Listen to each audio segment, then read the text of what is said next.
नमस्कार, मैं हूं गीतिका पांडे और आप देख रहे हैं मध्य प्रदेश का number 1 news channel clean news MP. चलिए देखते हैं मध्य प्रदेश की सभी शाम तक की मुख्य खबरें फटाफट अंदाज में।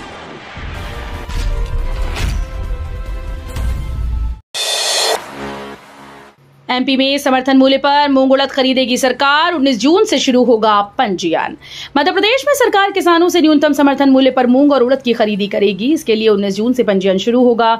सीएम डॉक्टर मोहन यादव ने कहा कि इस संबंध में मेरी केंद्रीय मंत्री शिवराज सिंह चौहान से चर्चा हुई।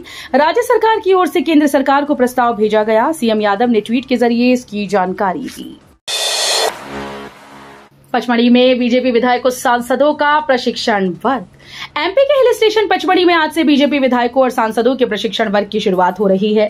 3 दिन तक चलने वाले इस कार्यक्रम की शुरुआत दोपहर बाद केंद्रीय गृह मंत्री अमित शाह करेंगे। यहां बीजेपी विधायकों सांसदों के पहुंचने का सिलसिला भी शुरू हो गया है।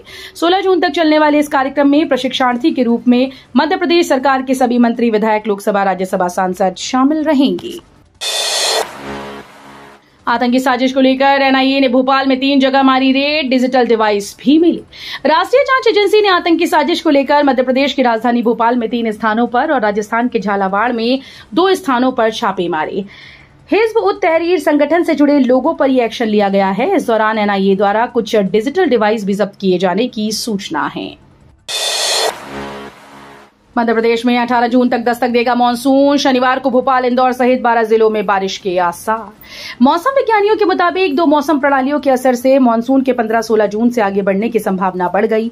इसी क्रम में शनिवार से मध्य प्रदेश में भोपाल, इंदौर, उज्जैन, नर्मदापुरम संभाग के जिलों में बारिश का सिलसिला शुरू होने के आसार हैं। 18 जून तक प्रदेश में भी मानसून का प्रवेश हो सकता है। मूंग खरीद के सरकार के फैसले को कांग्रेस ने बताया किसानों की जीत। उमंग सिंघार बोले, किसानों के अधिकारों के लिए संघर्ष जारी रहेगा। मध्य प्रदेश में 19 जून से मूंग और उड़द के समर्थन मूल्य पर खरीद के लिए पंजीयन शुरू होगा। इसके लिए प्रदेश सरकार ने केंद्र को प्रस्ताव भेजा। इस फैसले को कांग्रेस ने किसानों की जीत बताया। नेता प्रतिपक्ष उमंग सिंघार ने कहा कि कांग्रेस ने किसानों के पक्ष में पुरजोर आवाज उठाई और इसका नतीजा सामने आया। 3 महीने बाद ओमकारेश्वर में फिर शुरू होगा नाव का संचालन। ट्रायल में सफल रहा नया पेट्रोल इंजन। तीर्थ नगरी ओमकारेश्वर में नर्मदा नदी पर 3 माह से बंद पड़े नाव संचालन का आखिरकार समाधान निकल आया। प्रशासन, जनप्रतिनिधियों और नाविक संघ की आपसी सहमति से इंजन संबंधी विवाद सुलझ गया है। नगर निगम बनाएगा मूवेबल माइक्रो फ्लाईओवर। इंदौर शहर की सबसे बड़ी चुनौतियों में से एक बढ़ते ट्रैफिक और जाम से राहत के लिए नगर निगम अनूठे प्रयोग की तैयारी में है।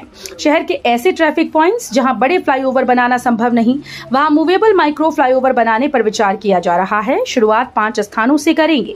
अगर ये मॉडल सफल रहता है तो इसे अन्य स्थानों पर भी लागू किया जाएगा। मेट्रो ट्रेन 7 अंडरग्राउंड स्टेशन का काम शुरू, 2 साल में बनाने का लक्ष्य।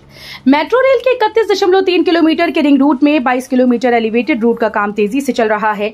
अब कॉर्पोरेशन ने अंडरग्राउंड रूट का काम भी शुरू करवा दिया। 8.7 किलोमीटर के अंडरग्राउंड रूट का निर्माण एमजी रोड, हाईकोर्ट से एयरपोर्ट तक होगा। इसमें 7 स्टेशन बनेंगे। सांची और भीमबेटका में मनाया जाएगा अंतर्राष्ट्रीय योग दिवस।